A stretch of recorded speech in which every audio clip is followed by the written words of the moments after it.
Salam dan bahagia, Bapak Guru hebat. Saya Maria Diana Fatma, CKP Angkatan 7 dari SD Negeri Pati Kidul 01, Kabupaten Pati, akan menyajikan aksi nyata modul 1.4 tentang budaya positif. Aksi nyata berupa diseminasi atau penyebaran pemahaman tentang budaya positif di kelompok kerja guru. Budaya positif sudah pernah mendengar ya? Kalau kita bicara tentang budaya positif itu tentang apa Bapak dari kira-kira? Kebiasaan baik. Iya, betul sekali. Yang disampaikan Buya bahwa tentang kebiasaan baik yang sudah dilakukan di sekolah. Dan, belum juga dilakukan di sekolah.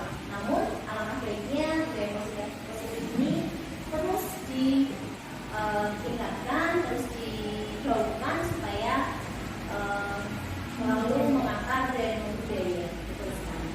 Nah, beberapa hal yang ada di budaya positif ini yaitu pertama perubahan paradigma belajar. Yang kedua disiplin positif. Yang ketiga motivasi perilaku manusia. Yang keempat kebutuhan dasar manusia. Yang kelima posisi kontrol atau restitusi. Yang keenam keyakinan kelas. Yang ketujuh segitiga restitusi.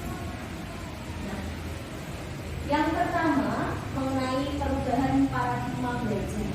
Tentunya kita memasuki era digital, ya, di era di mana anak peserta didik belajar dengan banyak menggunakan bantuan informasi digital. Tentunya dalam belajar ini juga harus kita ubah bagaimana cara kita mengajar, bahkan bagaimana kita memperlakukan siswa pun juga harus kita ubah. Yang kita tahu bahwa pembelajaran itu mungkin kalau dulu kita semua mungkin juga pernah merasakan bahwa pembelajaran itu dulunya berpusat pada guru. Kira-kira mengakui nggak nih Bapak Ibu? Kita waktu sekolah dulu pernah ya, kalau Bapak Ibu dulu mungkin hanya memberikan tugas, semuanya diatur satu berpusat pada guru saja. Nah, namun untuk pembelajaran paradigma baru, kita diharapkan untuk belajar yang berpusat pada siswa. Pembelajaran berpusat pada siswa adalah pembelajaran yang mengedepankan kebutuhan siswa. Jadi hal-hal yang menjadi kebutuhan siswa lah yang harus kita penuhi. Bagaimana cara kita untuk memperlakukan siswa sesuai dengan kodrat alam dan kodrat zaman, sesuai dengan filosofi Ki Hajar Dewantara, yaitu ing ngasoso dodo ing madya mangkaso tuturi handayani. Ya, bahwa kita di depan harus memberikan pengajaran, harus memberikan contoh, teladan. Di tengah pun kita harus mendorong, memotivasi, bahkan sampai di belakang pun Tuturi Handayani kita pun masih mengawasi, masih mengikuti dan memberi semangat. Oke, itulah filosofi Ki Hajar Dewantara yang masih kita pakai sampai saat ini dan masih sangat relevan. Ya. Di dalam kegiatan guru penggerak yang saya ikuti di angkatan yang ke-7 ini, saya sudah belajar tentang filosofi Ki Hajar Dewantara, kemudian nilai dan visi guru penggerak, juga belajar tentang budaya positif. Dan maka dari itu alangkah baiknya budaya positif ini yang mengandung beberapa hal yang positif saya berikan kepada Bapak Ibu di KKG, di kelas dalam psikologis. Untuk yang kedua yaitu mengenai disiplin positif. Disiplin positif adalah sesuatu yang patut kita terapkan sebagai pembiasaan sehingga menjadi budaya kita. Disiplin positif itu menyangkut beberapa hal.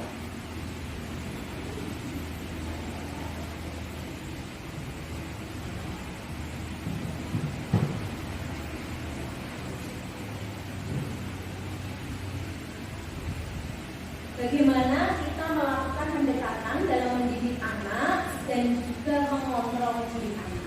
Jadi sebagai upaya untuk kita membentuk anak menjadi siswa yang memiliki motivasi yang lahir dalam dirinya atau namanya motivasi intrinsik ya, bukan motivasi eksternal. Diyakini bahwa motivasi yang timbul dari diri anak itu akan sifatnya kekal atau selamanya, tidak sementara, dibandingkan motivasi yang eksternal yang hanya sifatnya karena ada sesuatu motivasi yang diinginkan. Contoh, karena ingin mendapatkan pujian, aku melakukan ini. Karena aku ingin mendapatkan hadiah, aku melakukan ini. Itu namanya motivasi eksternal. Karena sesuatu, karena berupa ini. Gitu. Namun kalau motivasi dalam diri anak itu akan menumbuhkan, yang pertama adalah anak itu akan mandiri melakukan apa yang dilakukan karena memiliki kebutuhan yang sudah didasarkan dengan kesadaran diri pada diri anak tersebut.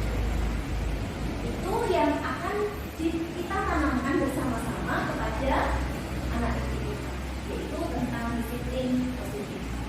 Selanjutnya, ini kita akan belajar tentang motivasi perilaku. Di sini dibedakan menjadi beberapa hal, ya. Jadi ada motivasi karena ingin memperoleh sesuatu dan juga motivasi karena ingin menghindari hukuman dan juga yang terakhir yaitu menghargai yang mereka inginkan, menghargai apa yang sudah ada dalam dirinya dan melakukannya dengan penuh kesadaran. Dari ketiga motivasi menurut Diana dosen ini ada 3 motivasi. Kira-kira yang paling baik yang mana?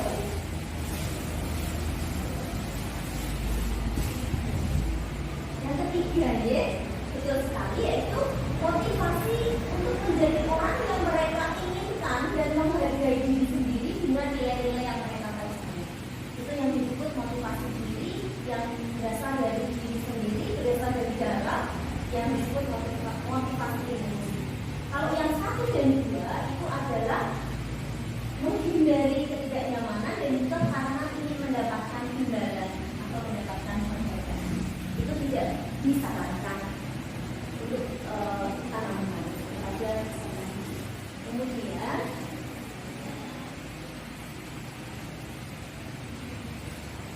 yang berikutnya tentang hukuman, konsekuensi, dan restitusi. Ini adalah 3 hal yang harus kita pahami bersama ya. Apa itu hukuman?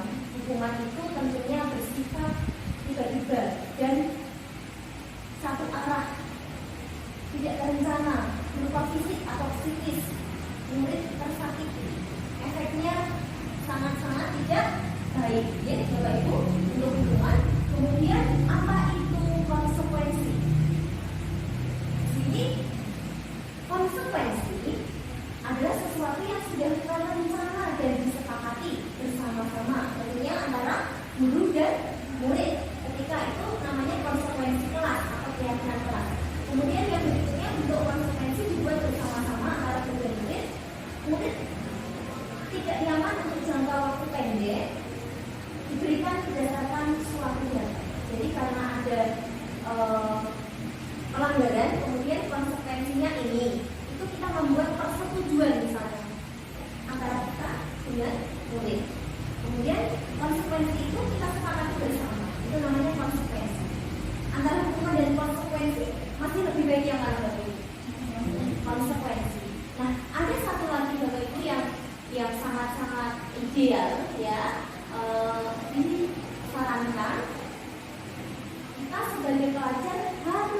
sebagai guru, sebagai pengajar, kita seyogianya bisa melakukan restitusi.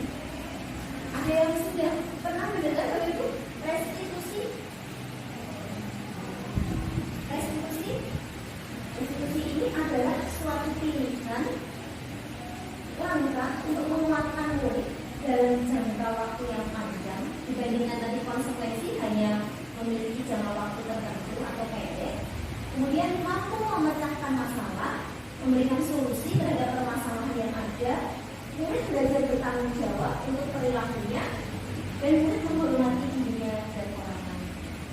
Dari ketiga antara hukuman, konsekuensi dan restitusi inilah yang idealnya kita lakukan untuk berbagai masalah yang ada di kelas maupun yang ada di sekolah. Tentunya kita sering menghadapi berbagai hal yang kejadian-kejadian setiap harinya, misalnya kebakaran anak, misalnya bullying, ataupun keterlambatan, ketidakdisiplinan. Itu kita bisa selesaikan dengan cara restitusi. Bagaimana cara memperhatikannya restitusi ini? Restitusi ini adalah ada 3 langkah dalam menyelesaikannya.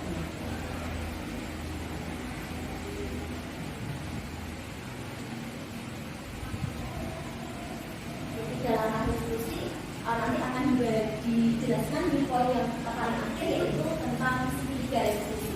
Ya, yang namanya restitusi itu tentunya struktur, ya. Ada langkah yang selalu harus dilakukan secara terus-menerus. Nah, sebelum menginjak ke langkah restitusi, saya akan menyampaikan tentang ini Bapak Ibu, hukuman dan penghargaan. Dihukum oleh penghargaan. Bagaimana Bapak Ibu memandang pernyataan ini? Dihukum oleh penghargaan. Penghargaan namun sifatnya menghukum.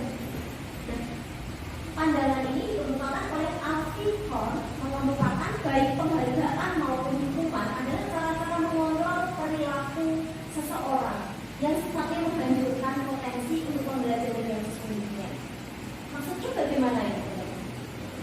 Di sini mengandung makna bahwa ketika kita memberikan penghargaan kepada murid kita, itu kita harus dengan cara yang benar. Bagaimana itu cara yang benar? Cara yang benar di sini maksudnya jangan sampai ketika kita memberikan penghargaan atau reward kepada siswa itu membuat siswa yang lain itu memiliki perasaan yang kecewa atau mungkin rasa iri atau mungkin down ketika teman yang lainnya mendapat penghargaan. Nah, jadi penghargaan ini harus diberikan dengan penuh hati-hati dan dengan cara yang supaya tidak menjadikan mereka iri atau kecewa. Aku gak oleh hadiah, aku gak dapat penghargaan, temanku dapat penghargaan. Dan itu ada beberapa cara. Jadi bagaimana supaya penghargaan itu tepat sasaran diberikan kepada anak tersebut ketika memang anak tersebut dan diketahui oleh semuanya bahwa anak tersebut berprestasi. Tentu ya, memiliki kelebihan atau memang mendapatkan nilai tertinggi. Namun bukan hanya sekedar memberikan reward atau hadiah atau apa, tapi itu cara pemberiannya itu yang harus diperhatikan. Contoh, dengan alasan-alasan yang benar sebelumnya disampaikan, dengan istilahnya anak diberikan gambaran yang benar, bukan semata memperoleh hadiah. Kemudian juga hadiah itu bukan hanya berupa barang, namun juga berupa ungkapan. Dan ungkapan ke satu pihak anak saja itu sangat berbahaya. Jadi harus di belakang kata penghargaan ke satu anak pun harus disertai dengan motivasi untuk siswa yang lain.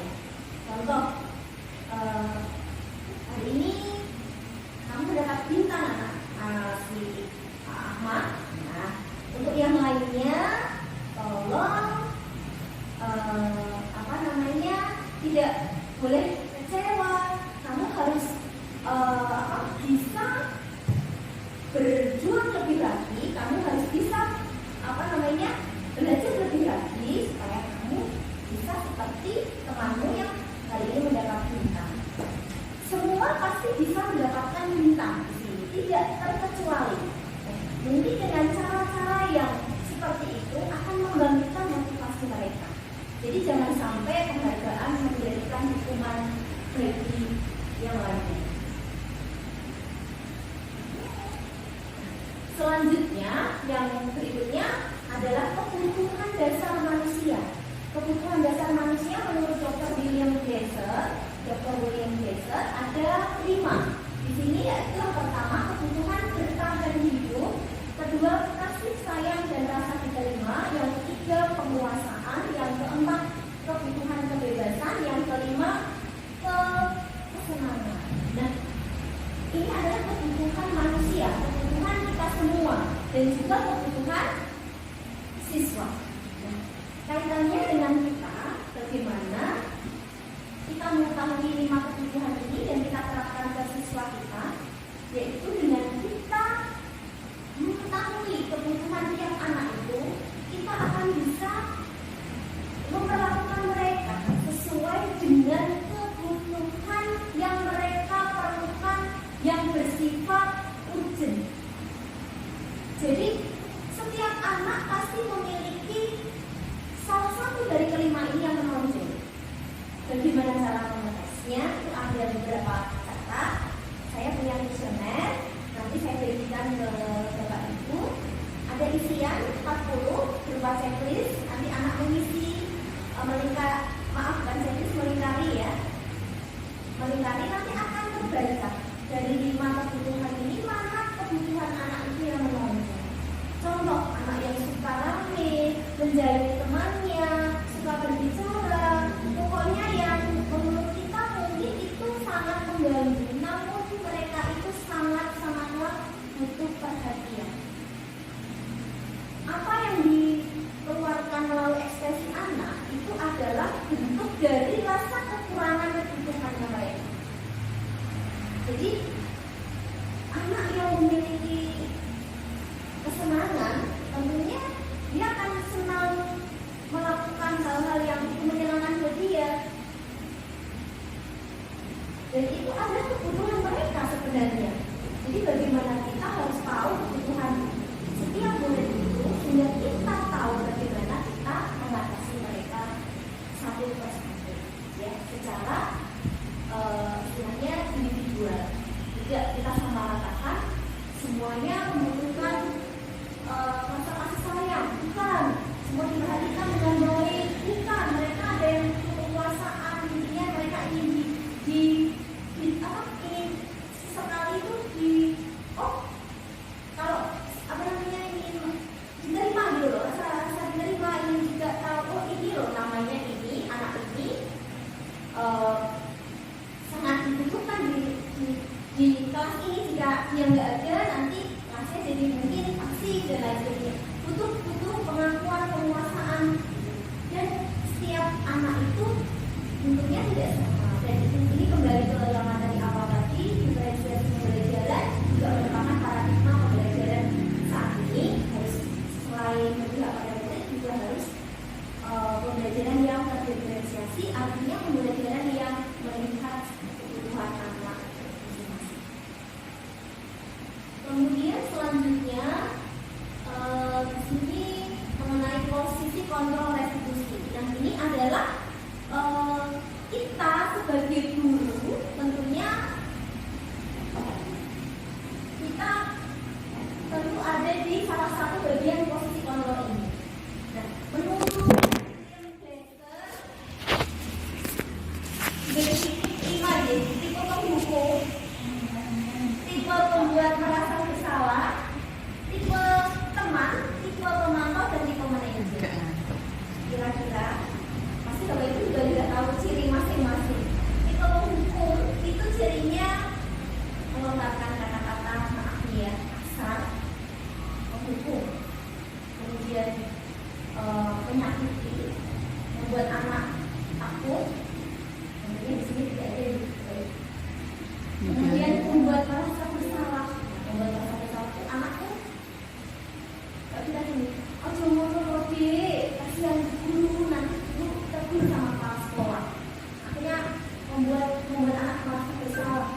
Jangan seperti itu ya, tolong ya. Kamu nggak kasihan sama guru, misalnya, membuat merasa bersalah. Jadi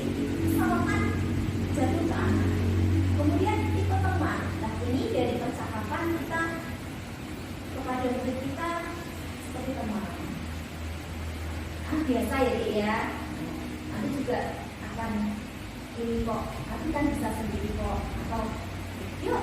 Jadi bahasa-bahasa teman itu lebih akrab siswa. Kemudian tipe pemantau ini kita lebih ke memantau mereka ketika mereka berbuat salah atau melakukan sesuatu yang tidak berkenan gitu, lalu memberikan konsekuensinya, memberikan bukan hukuman ya, konsekuensinya, memantau. Jadi seperti itu. Jadi oke, kamu tadi terlambat, oke, konsekuensinya apa? Jadi sudah kesepakatan di awal tadi, konsekuensinya kalau terlambat, tentunya konsekuensi pelanggaran dengan konsekuensi ini tentunya harus nyambung. Tidak boleh berseberangan. Terlambat hukumannya lari, itu tidak disarankan. Mungkin yang terlambat tadi nanti pulangnya akhir kamu harus belajar yang bagian yang kamu tidak ikuti, meminjam catatan teman, atau kamu saya beri tambahan berapa minggu. Jadi harus seperti itu. Kalau yang tipe penghukum tadi apa-apa lari, ngosek ngosek ngepel dan itu tipe penghukum, tidak disarankan seperti itu. Jadi harus mengambil konsekuensinya yang tetap dengan apa, dengan pelanggaran yang dilakukan. Tipe manajer ini adalah tipe ideal yang kita harus bisa lakukan. Bagaimana tipe manajer ini? Tipe manajer ini adalah tipe yang sangat ideal, yaitu ketika kita menjadi guru, kita bisa menjadi sebagai teman. Ketika harus sebagai teman, tapi tidak seharusnya kita sebagai teman. Kita juga harus sebagai tipe pemantau ketika ada pelanggaran, dan tipe manajer ini juga harus melakukan restitusi, segitiga restitusi tadi. Ya, ini akan ke segitiga restitusi. Jadi untuk tipe untuk 1, 2, saya rasa ini sudah tidak ada lagi guru yang berposisi kontrolnya di 1 dan 2. Kalau untuk 3 dan 4 dan 5 ini boleh saling melengkapi. Kemudian ini ada ciri-cirinya nih, yang bersalah, yang kenal, yang manajer. Ini saya akan keluarkan di sini. Contoh-contoh kalimat yang diutarakan oleh tipe guru manajer. Apa yang telah kita yakini ketika anak melakukan pelanggaran? Apa nanti yang telah kita yakini bersama-sama kemarin? Ditanyakan. Apakah kamu meyakininya? Iya, saya sudah meyakininya. Mari kita meyakininya. Jika kamu meyakininya, apakah kamu bersedia memperbaikinya? Kalau kamu sudah meyakini apa yang tertulis, misalnya sudah kita buat keyakinan kelas dalam kelas, lalu itu kalau kamu yakini, kalau itu memang kamu melanggar itu, lalu apakah yang pelanggaran itu bisa diperbaiki? Jadi anak nanti yang akan menjawab, bersedia memperbaikinya. Kalau anak, dia bisa, kira-kira apa solusinya? Apa rencana kamu untuk memperbaiki hal itu? Solusinya apa? Jadi solusi bukan datang dari guru, tapi datang dari anak sendiri. Anak sendiri yang mengutarakan. Contohnya terlambat. Berarti solusinya apa? Saya akan bangun lebih pagi, saya akan berangkat lebih pagi. Seperti itu. Ada solusinya. Dan pas kamu sudah terlambat, kamu harus ada konsekuensinya. Nah, apa? Kamu harus pulang atau saat istirahat kamu tidak istirahat. Nah, kamu harus menyelesaikan bagian yang terlambat itu. Ini seperti itu. Ya. Kemudian ini yang keyakinan kelas. Ini yang keyakinan kelas itu adalah kesepakatan antara guru dan siswa yang dilakukan bersama-sama. Prosesnya yaitu bisa dengan surat pendapat. Surat pendapat ini anak-anak kira-kira kebutuhan apa nih yang harus kita buat nanti dalam keyakinan kelas itu. Oh itu Bu, tiket, harus melakukan tiket. Oh itu Bu harus membayar kas. Oh itu Bu harus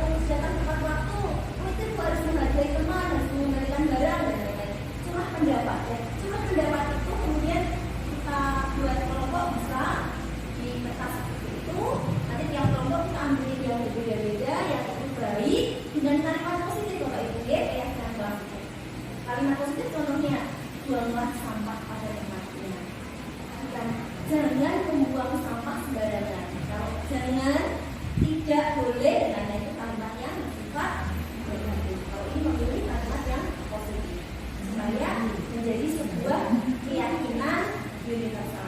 Ada yang sudah membuat Bapak Ibu keyakinan kelas di kelasnya sudah ada?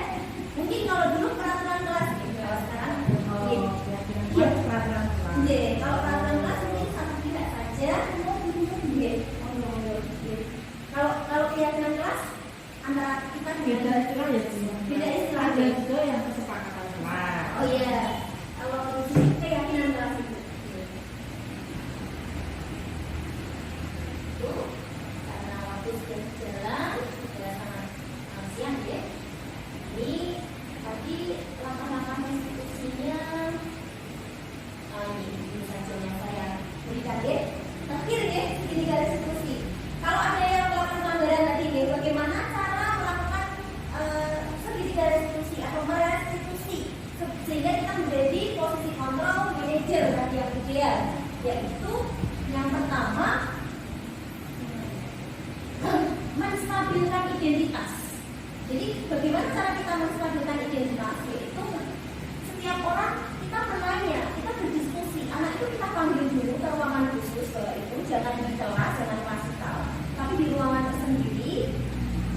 Menstabilkan identitas dengan cara menanya atau menguatkan setiap orang pasti pernah melakukan kesalahan. Jadi anak kita pancing seperti itu. Kamu bukan satu-satunya yang pernah melakukan ini. Jadi setiap orang itu tidak sempurna, gitulah. Istilahnya apa yang sudah kamu lakukan itu wajar. Bahkan Bapak Ibu guru pun pernah juga melakukan kesalahan. Jadi itu adalah menstabilkan identitas. Kemudian validasi tindakan yang salah. Validasi tindakan yang salah ini yang seringkali kita lakukan ya Bapak Ibu. Tiba-tiba kita validasi seringnya, belum menstabilkan identitas dulu, belum menganggap anak oke, nak itu wajar. Itu kan membuat anak tidak takut. Oke, semua orang pernah melakukan kesalahan kok, bukan hanya kamu. Gitu. Lalu validasi, mungkin selama ini kita langsung aja validasi terus ada sanksi. Dan validasi ini adalah mengorek, ya, meng-cross-check apa dulu kesalahannya, peristiwanya, ditanya sampai detail, jangan sampai kita mendengar hal yang salah mungkin dari orang lain, dari guru lain yang belum tentu kita cross-check ke yang bermasalah. Adakah cara yang lebih efektif untuk mendapatkan apa yang kamu butuhkan? Atau pertanyaan, kamu tentu punya alasan mengapa kamu melakukan itu. Alasanmu apa, nak? Saya tadi dibully sehingga saya marah besar nih. Ya mungkin seperti itu, ada alasan. Semua yang dilakukan anak-anak pasti ada alasannya. Itu kita tanya. Yang terakhir, menanyakan keyakinan. Setelah itu, nah betul, kamu tadi sudah melakukan ini, berarti kamu sudah melanggar keyakinan kelas yang mana yang sudah kamu langgar. Misalnya, itu tuh tidak menghargai teman. Contoh, kalau marah atau marah dan lain-lain, itu tuh yang tidak menghargai teman. Kalau itu tuh yang saya terlambat. Jadi, oh berarti kamu yakin nih keyakinan kelas itu iya. Lalu apa yang harus kamu lakukan? Kamu ingin menjadi orang seperti apa? Keyakinan kelas mana yang telah kamu sepakati dan kamu langgar? Lalu apa yang harus kamu lakukan? Apakah bisa diperbaiki? Tidak. Itu adalah segitiga restitusi. Ini sepertinya kok penting sekali ya, karena sering sekali kadang sehari itu 2-3 masalah ya yang kita jumpai. Dan mungkin kita mulai sekarang kita pakai langkah ini, membombong dulu anaknya, kemudian memvalidasi masalahnya apa, alasannya apa kamu melakukan itu, baru keyakinan kelas mana yang sudah kamu langgar. Tentunya untuk melakukan ini harus membuat keyakinan kelas terlebih dahulu. Nah, sekian Bapak Ibu mungkin yang bisa saya sampaikan dalam kegiatan berbagi mungkin pemahaman atau sosialisasi tentang budaya positif yang bisa kita lakukan di sekolah masing-masing. Kemudian terima kasih, selamat Waalaikumsalam warahmatullahi wabarakatuh. Selanjutnya, penyebaran pemahaman atau diseminasi juga dilakukan di SD Negeri Pati Kidul 01.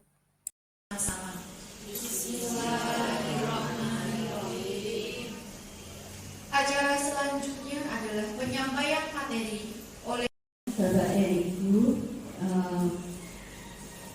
Sebelumnya mohon maaf karena menyita waktu penjenengan semua. Hari ini singkat saja karena juga waktunya sudah lumayan siang. Mohon waktunya sebentar nih, kurang. Tadi sudah diawali oleh Pak Edi tentang posisi kontrol guru. Itu juga adalah salah satu bagian dari budaya positif. Budaya positif di sekolah ini sebenarnya sudah banyak sekali diterapkan oleh kita semua. Namun ada baiknya mari kita tingkatkan lagi. Tujuan dari budaya positif ini adalah menuju keberpihakan kepada murid sehingga menjadi pribadi yang memiliki atau mencerminkan profil pelajar Pancasila. Pendidikan Ki Hajar Dewantoro merupakan implementasi dari pendidikan, bahwa pendidikan merupakan tempat bersemayamnya benih-benih kebudayaan dan merupakan implementasi dari Merdeka Belajar, kesepakatan bersama. Jadi apa yang akan kita terapkan di sekolah ini merupakan kesepakatan kami, Pak Edi dan saya di sini, rekan-rekan semuanya, yaitu mengenai perubahan paradigma belajar. Di sini yang diinginkan yaitu paradigma belajar yang terdiferensiasi. Nanti tadi sudah disinggung Pak Edi tentang motivasi intrinsik dan motivasi ekstrinsik. Kemudian yang seperti apa? Yaitu bagaimana kita bisa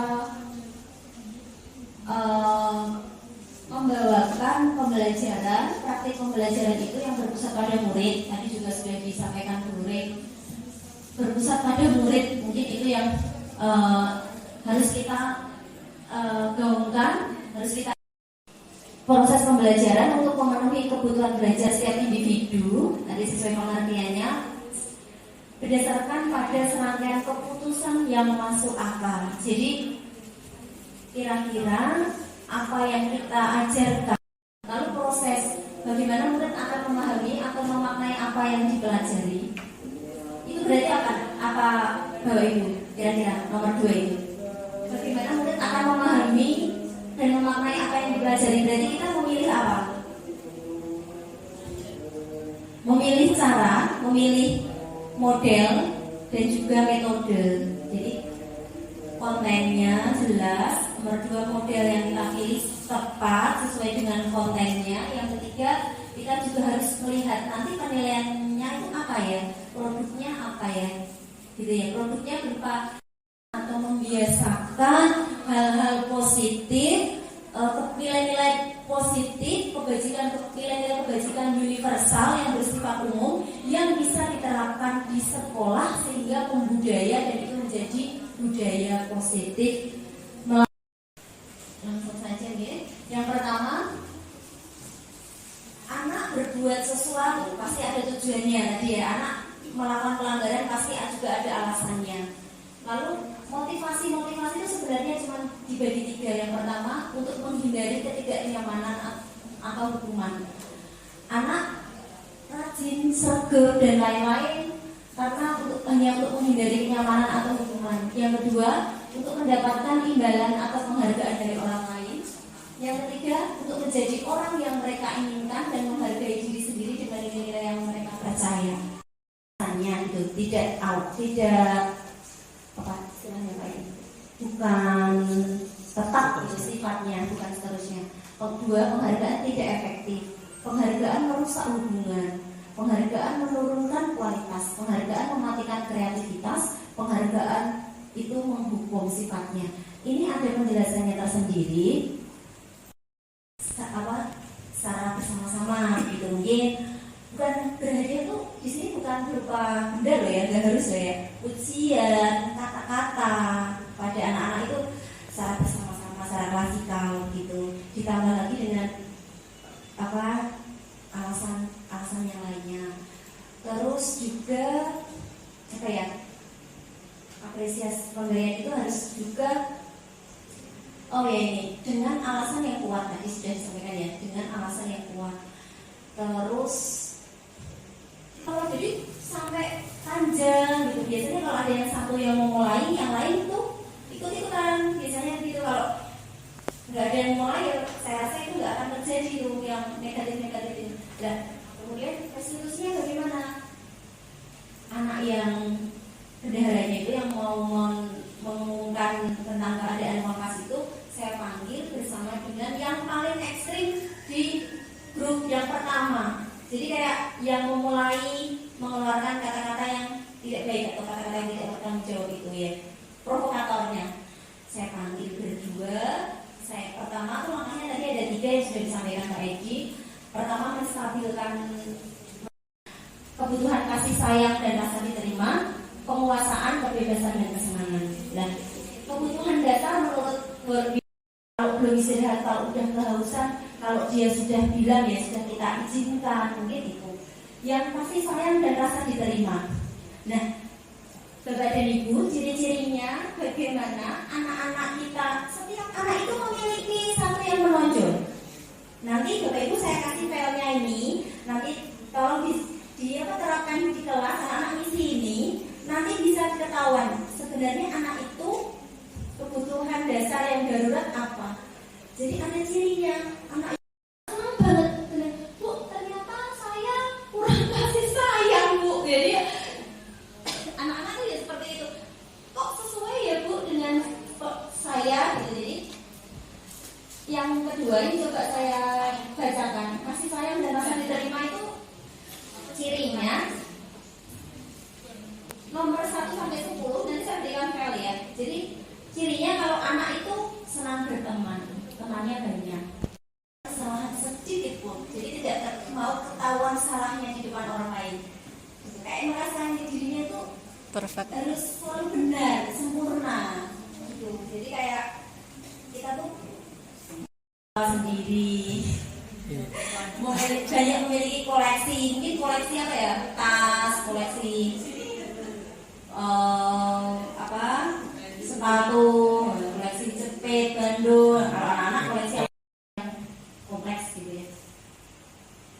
Nah, ini keyakinan kelas.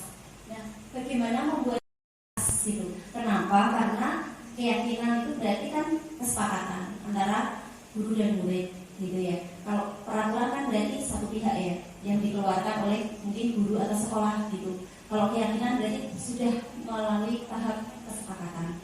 Nah, ini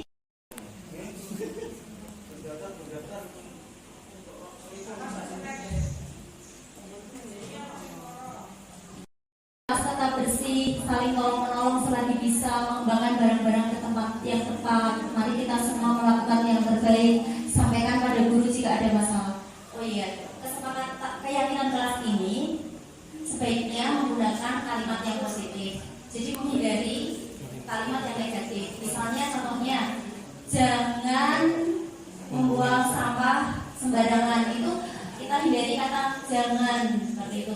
Jadi kita harus buat kalimat positif, buanglah sampah pada tempatnya supaya tetap ada, tetap terlaksana di sekolah ini gitu. Dan nanti berkembang ke keyakinan sekolah. Sebenarnya Mundur tadi mau membuat keyakinan sekolah, namun karena Mundur ada kegiatan jadi hari ini tidak bisa. Mungkin lain kesempatan. Terima kasih. Demikian tadi kami berdua. Mohon maaf jika ada salah kata. Terima kasih. Assalamualaikum warahmatullahi wabarakatuh. Selamat pulang. Salah satu penerapan budaya positif di kelas adalah membuat keyakinan kelas. Pagi anak-anak semuanya. Bagaimana kabarnya hari ini? Baik. Oh ya semua kabarnya hari ini baik semuanya.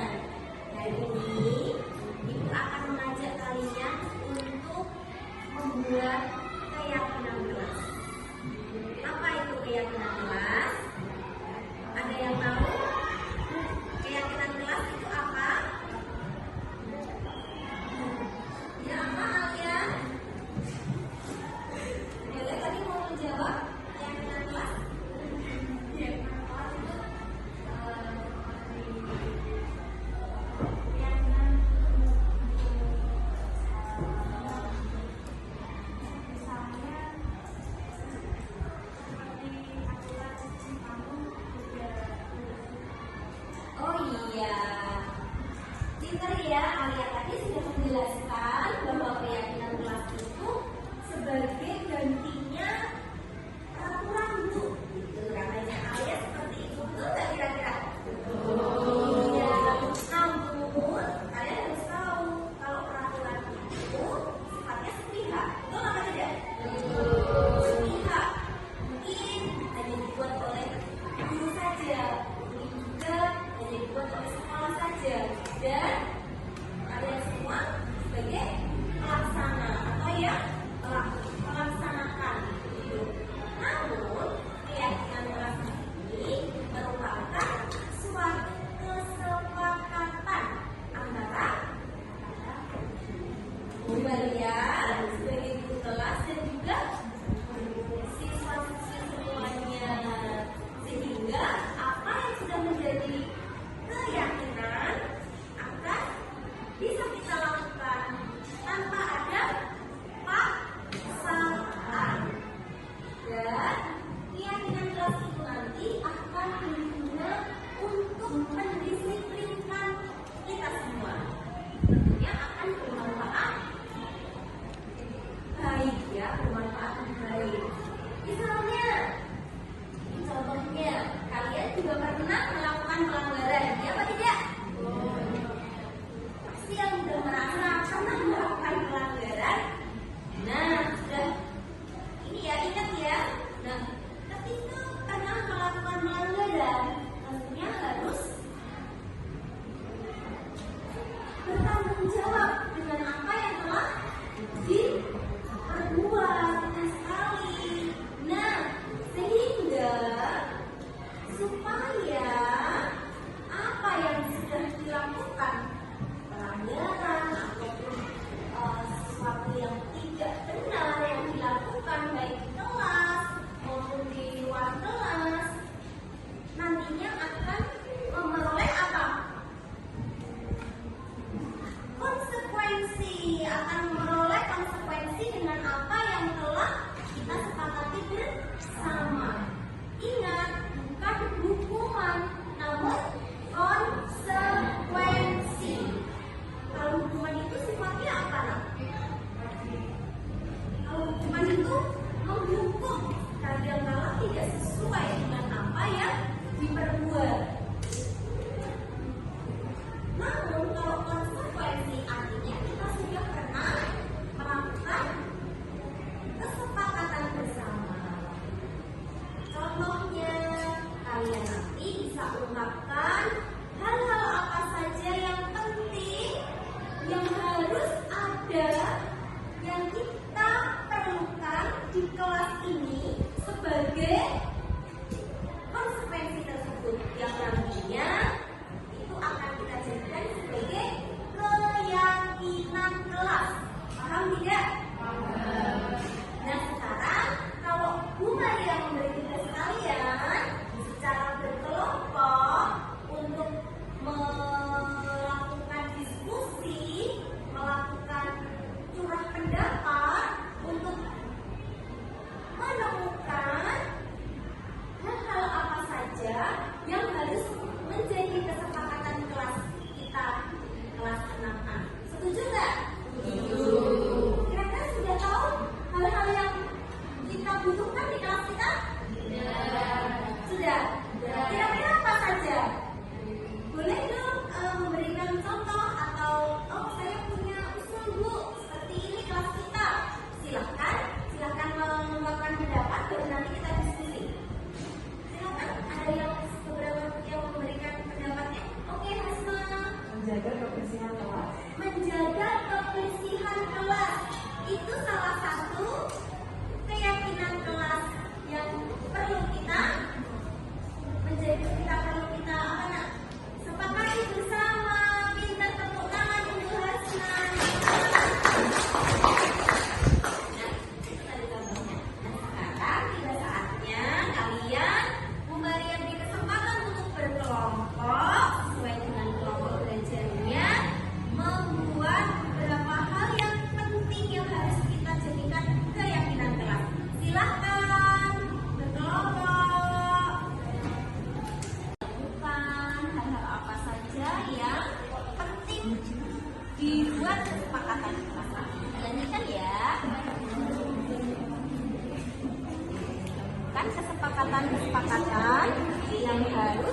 kedua, ya.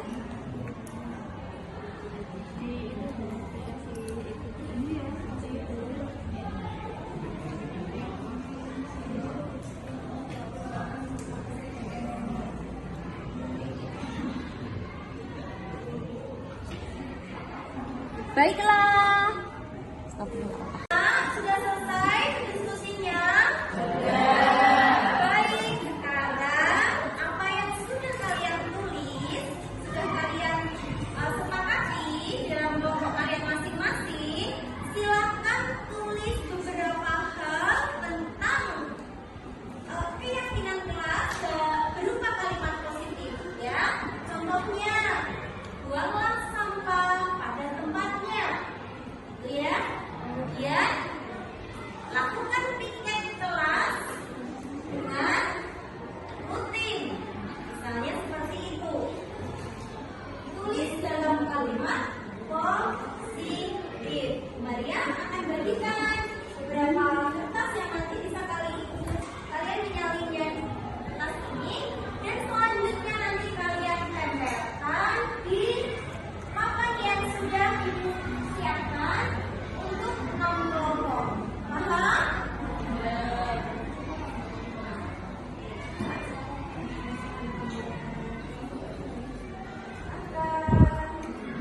Tulis, biar nanti ditempelkan. Ya.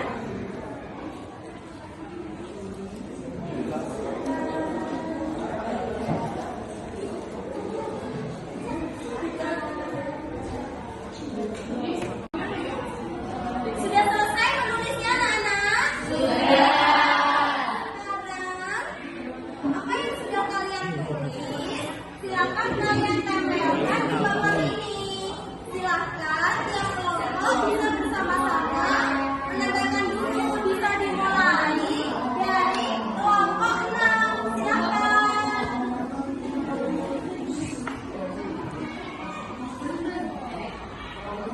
Disusul kelompok 5. Silakan.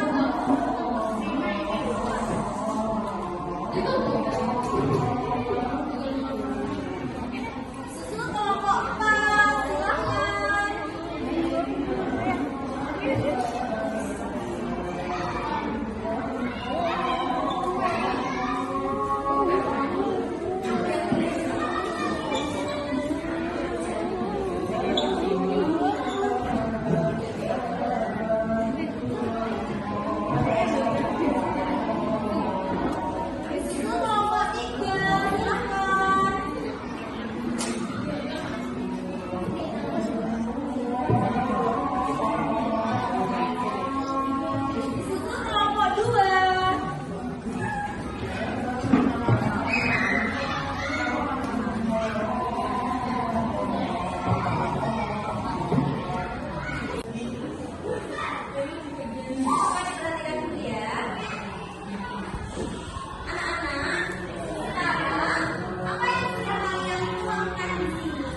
Respon atau testimoni dari murid tentang pembuatan dan penerapan keyakinan kelas. Kenalkan, nama saya Wahyu Chandra Kirana dari kelas 6A. Di sini, menurut saya membuat keyakinan kelas mendatangkan banyak manfaat. Contohnya kita bisa belajar lebih disiplin, sehingga kita bisa belajar di kelas dengan nyaman dan tenang. Membuat keyakinan kelas ini menurut saya sangatlah menyenangkan karena kita berkelompok dan kita bisa mengeluarkan pendapat masing-masing. Setelah itu kita akan sepakati bersama-sama.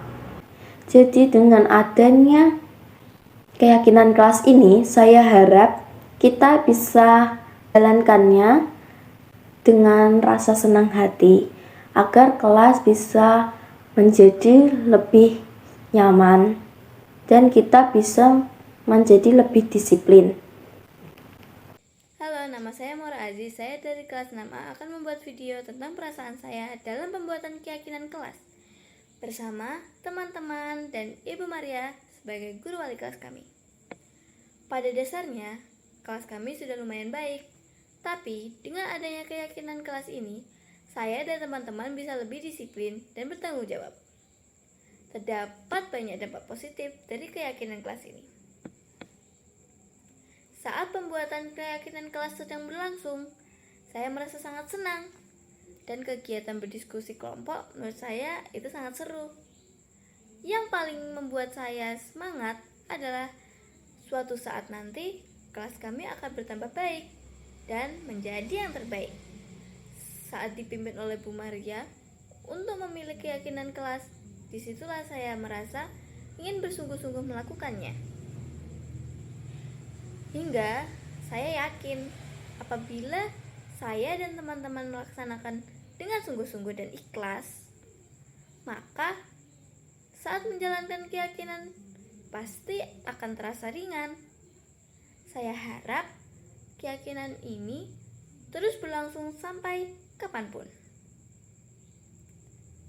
Terima kasih. Sekian atas video pengungkapan perasaan saya. Sampai jumpa. Refleksi tentang aksi nyata budaya positif. Pelaksanaan diseminasi atau penyebaran pemahaman pada rekan guru dilakukan di 2 tempat, yaitu yang pertama pada hari Sabtu tanggal 7 Januari tahun 2023 di SD Negeri Pati Kidul 01, Kabupaten Pati, yang diikuti oleh 35 pendidik dan tenaga kependidikan. Diseminasi yang kedua pada hari Sabtu tanggal 28 Januari tahun 2023 di SD Negeri Pati Kidul 03, Kabupaten Pati, pada acara KKG yang diikuti oleh 12 guru.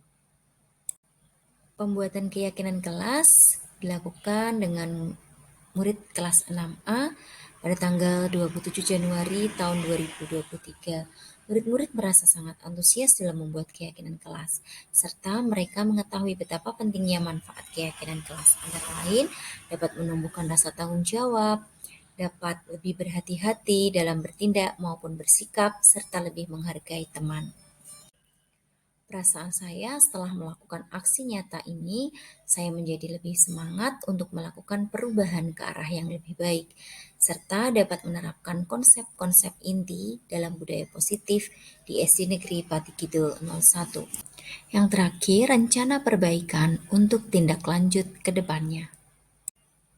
Rencana perbaikan melakukan refleksi dan evaluasi secara berkala, melakukan koordinasi dan kolaborasi dengan seluruh warga sekolah, menerima saran dan kritik terhadap praktik baik yang telah dilakukan, selalu responsif terhadap perkembangan sekolah kaitannya dengan budaya positif dan keyakinan kelas, mengembangkan dan memperbarui keyakinan kelas secara berkala, kemudian terus selalu belajar tentang budaya positif.